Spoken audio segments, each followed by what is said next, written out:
I was born in Massachusetts. I didn't have a very grand entrance into the world. I was the daughter of an unwed mother back in the day when it wasn't popular at all. My mom loved me and did the best she could.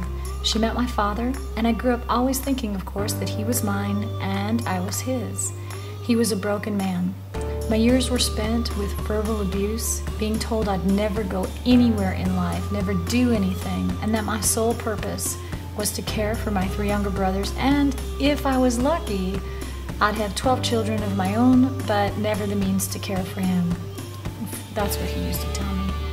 He was a drunk, he was cruel, and it was my life. I grew up fighting for survival.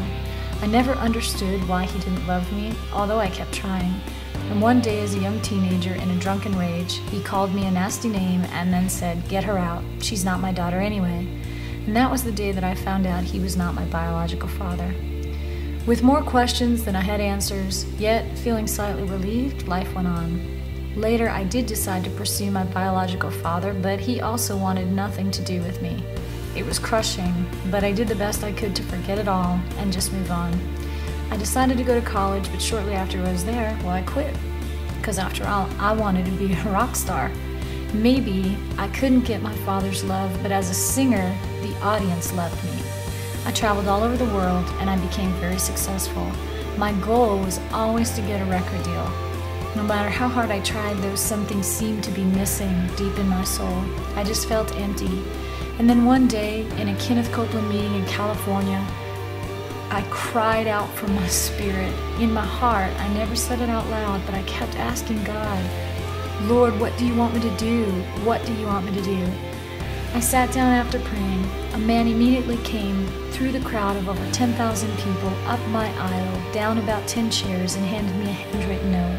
He said, "God wants you to have this." I opened it up, and the first line read, "You've asked me, my daughter, what do you want me to do?" As I just started weeping, I knew right then that God was real, and I knew I wanted everything that He had for me. Years later, I found myself in Las Vegas as one of the most successful impersonators on stage. I would witness in bars, lounges, clubs. Wherever I was, I would share Jesus if I could. Later after that, I was married and we wanted a baby. I knew that the time was coming for a change, and there was a position in church that was opening as a receptionist, so I took it. Now, at the time, I knew I'd have to lay down performing in the world, and so that's what I did. It was really challenging because I used to be able to make $2,000 in a few minutes for singing, but now, many weeks we would wait from check to check with only $30 to our name. There was really no sign of any great change, but we knew that God was faithful. I served in my local church for over 16 years, still just getting by, but we kept tithing and we kept believing. And then suddenly God gave me an idea for a witty invention that I launched, and it won a grant from Huggies. Our product is going to launch nationwide, and money is no problem for the Lord. I no longer sing for the world, and I only sing for Christ. And I know that He's called me to preach a message to the world and to the generation that's lost.